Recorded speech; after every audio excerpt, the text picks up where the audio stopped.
What's up guys, Victor here with a LEGO Ninjago movie set to review for you guys. This is the Flying Jelly sub.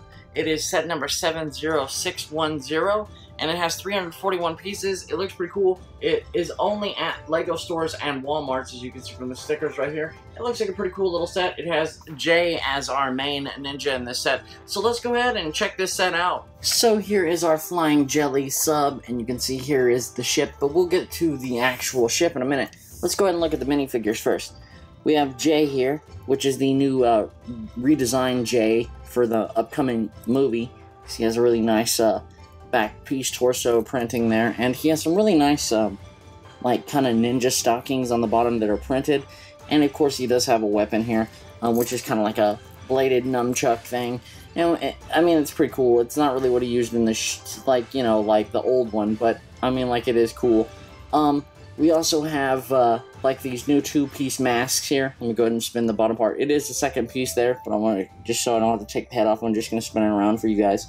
You can see he has an expression there, and then I'll go ahead and turn it around on this side, and you can see he has a smiling face, and his expressions are a little bit different than what the classic Ninjago Jay was like.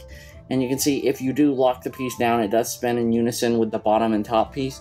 It does have his symbol there, and of course he's, like, got his blue. That's pretty cool. And we'll go ahead and look at Jelly here. And I'm not going to take this piece off because it's kind of a pain to get on and off. Except it works just like the old like Sandy the Squirrel from SpongeBob line. It's just kind of like two clear pieces on a globe that snap together. And you can see it does have like this jellyfish look on it, and it's pretty much the same piece. It's just two pieces snapped together.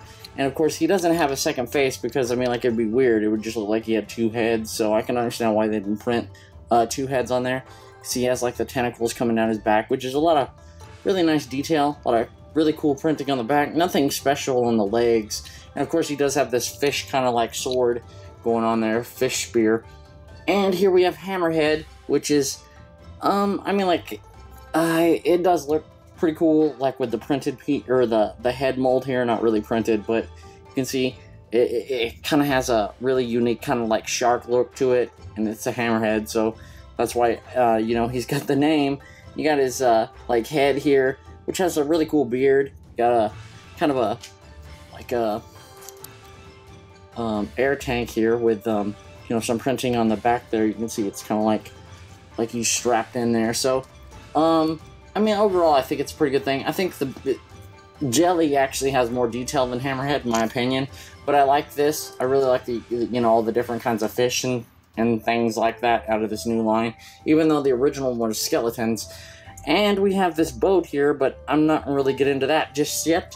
I want to show you Takuma, which this guy is constantly screaming. You can kind of see that he has some really cool printing on his, you know, his feet there, and his torso is really cool because it's like kind of like robes. He's got his, you know, his oar here. But what's funny about this is he's just constantly screaming. Like, he's just screaming while going down the boat there. And I'm surprised, I mean, they put a little printing on the back of his torso, but they didn't give him a second face, so this guy's always screaming. He's just kind of going along in his little rowboat, screaming his head off. And you can see, there's a place to put him here. I think Jelly just fell in the back. You have some buckets here, and then of course there's some little flags and stuff on the back. They put a lot of detail into this boat. I mean, for like basically just a boat. I mean, it is nice. It has a lot of detail, but it seems like it was like really overdone. I mean, not that I'm complaining about that at all, because I mean, anytime they put extra effort into a set, I'm happy with it. But like I said, there's Takuma just screaming while riding his boat down the stream there, which is, it's just funny. And the highlight of the set, of course, is this Jelly sub. And you can see there's the eyes there. We have this really big dome-shaped, like, kind of entrance thing. You can see there's a lot of detail and a lot of space to put a figure in there. We have a guy with a mug. At least it's not the red cup. At least they kind of changed that up a little bit. It actually is just like a regular clear mug. And you can see they put a lot of detail into the, for once they actually made it, printed instead of a sticker piece for the controls, which is really great. You've got like kind of a light there. Kind of looks like a kind of aquatic type ship, so they did a really good job designing that out. I'm going to go ahead and put Hammerhead in there so you can kind of see what it looks like with a figure inside this kind of ship. So we're going to go ahead, and of course you can put his arms down there like he's controlling it. I'm just kind of showing you how he fits into the dome. Which is really cool is the tentacles here. They're made out of like, you know, like the Ghost Rider, like fire chains, but they're made to look like that. And when you spin the ship, you know, you spin the outside, but if you spin the centerpiece, you know, it'll spin the actual tentacles as well. So, I mean, like, that's pretty cool. If you put it down here, I'll show you how it kind of, like, you know, it twists on the bottom there. And you can kind of see how the tentacles move. And whenever you pick it back up, it just kind of dangles back down. And you can see that each leg has a kind of a movability feature, so it does act like an actual jellyfish or squid type monster, so it's pretty cool. And we do get, of course, some Flickfire missiles on the back side here.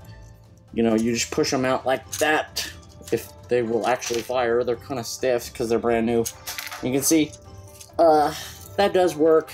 I mean, I'm not a fan of Flickfires. After a while, you just get tired of seeing them on every set. So, and I think a lot of you are the same way. So, I mean, I'm not really that impressed with Flickfires, but I really do like the whole, you know, the engines turning. Now, you do get a few stickers, like, on these tanks and around the, like, this propeller here. It actually says Jelly Mini Sub, and on the other side, it actually has the same thing. So, Jelly Mini Sub. And then, of course, we get some stickers on the bottom here, 34, space 34, and then there's another one with the 34. But overall, I'm really pleased with this set. I was really impressed with the playability on this, because there's so much moving parts on this sub that, you know, you get kind of a... It seems on the box that it really isn't that grand, but when you actually build it, you see how much work they actually put into this set, and I really appreciated it a lot more once I actually built it, because you actually see all the parts and features and everything. So I would say that it is definitely worth it, because it just has a lot of playability features. But let me know in the comments below what you guys think about this. Be sure to give this video a like, and I will see you guys next time.